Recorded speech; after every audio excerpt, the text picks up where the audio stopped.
बोलो एकादशी महात्म की जय, विष्णु भगवान की जय। ये फाल्गुन मास की शुक्ला पक्ष की एकादशी है जिसका नाम है आंवला।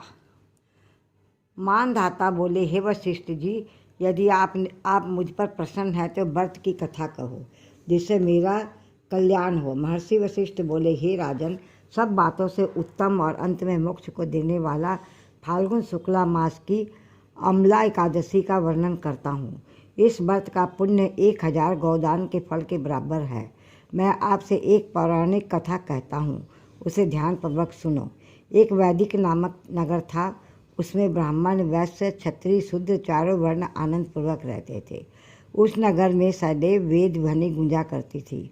उस जगह पापी, दुराचारी, नास्तिक आदि कोई न था। उस नगर में चैत्ररथ नामक चंद्रवंशी राजा राज्य करता था। वह महान विद्वान तथा धार्मिक था। उस राज्य में कोई भी दरिद्री तथा कंजूस नहीं था। उस राज्य के निवासी विष्णु भक्त थे। वहाँ के निवासी वृद्ध से बालक तक प्रत्येक एकादशी का व्रत करते थे। एक समय फाल्गुन मास के शुक्ला पक्ष की अम्ला एकादशी आई। उस दिन राजा से प्रजा तक, वृद्ध से बालक तक सबने हर्ष से उस एकादशी का व्रत किया। राजा अपनी प्रजा के साथ मंदिर में जाकर कुंभ स्थापित करके तथा धूप, नैवेद्य, पंचरत्न, छत्र सब यानी धात्री का पूजन करने लगे। वह सब धात्री की इस प्रकार स्तुति करने लगे कि हे धात्री, तुम ब्रह्म स्वरूप हो, तुम ब्रह्मा जी द्वारा उत्पन्न हो, समस्त पापों को नष्ट करने वाली हो, तुमको नमस्कार है। अब तुम मेरा अर्घ्य स्वीकार करो। तुम श्री रामचंद्र जी के द्वारा सम्मानित हो। मैं आपकी प्रार्थना करता हूँ, मेरे समस्त पापों को हरण करो। उस देवालय में रात्रि को सबने जागरण किया। रात्रि के समय उस जगह एक बहेलिया आया। वह महापापी दुराचारी था। अपने कुटुंब का पालन वह जीव हिंसा करके करता था। वह भूख प्यास से अत्यंत व्याकुल था। सब कुछ भोजन इच्छा से मंदिर के कोने में बैठ गया। उस जगह विष्णु भगवान को की कथा तथा एकादशी महत्व सुनने लगा।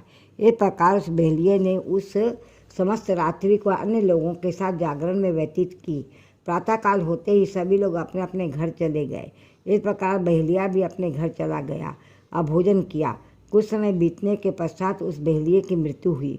उस आंवला एकादशी के व्रत तथा जागरण के प्रभाव से उसने एक राजा के यहाँ जन्म लिया। उसका नाम वसुरथ रखा गया। बड़ा होने पर वह चतुरंगी सेना सहित तथा धन धान से युक्त होकर 10 सहस्त्र ग्रामों का पालन करने लगा। वह तेज से सूर्य के समान, कांति में चंद्रमा के समान, वीरता में विष्णु भगवान के समान और क्षमा में पृथ्वी के समान था। वह अत्यंत धार्मिक, सत्यवादी, कर्मवीर और विष्णु भक्त था। दान देना उसका नित्य का कर्तव्य था। एक दिन वह राजा शिकार खेलने के लिए गया। दैव योग से वह रास्ता भूल गया और दिशा ज्ञान न होने के कारण उस वन में एक वृक्ष के नीचे सो गया। उसी समय पहाड़ी डाकू वहाँ आए और राजा का अकेला देख उस पर मारो मारो का शब्द करके टूट पड़े।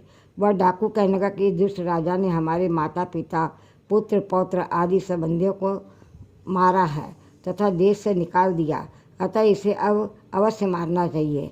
ऐसा कहकर वह डाकू राजा पर अस्त्र शस्त्र से प्रहार करने लगे, परंतु अस्त्र शस्त्र राजा के शरीर पर गिरते ही नष्ट हो जाते। राजा को पुष्पों के समान प्रतीत होते थे। उस डाकुओं के अस्त्र शस्त्र उन पर उल्टा प्रहार करने लगे, जिससे मूर्छित हो गए। उस समय राजा के शरीर से दिव्य देवी प्रकट हुई। वह देवी अत्यंत सुंदर थी तथा सुंदर नेत्रों तथा आभूषणों से अलंकृत थी। उसकी भ्रुकुटी टेढ़ी थी। उसकी आँख से लाल लाल अग्नि निकल रही थी।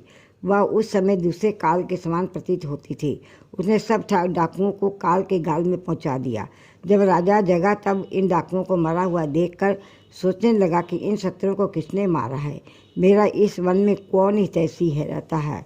जब वह राजा ऐसा विचार कर रहा था तभी आकाशवाणी, हे राजन, इस संसार में विष्णु भगवान के अतिरिक्त तेरी कौन रक्षा कर सकता है। बस आकाशवाणी को सुनकर राजा अपने नगर को वापस आ गया और सुखपूर्वक राज करने लगा। वशिष्ठ जी बोले, हे राजन, वह सब आंवला एकादशी के व्रत का प्रभाव है।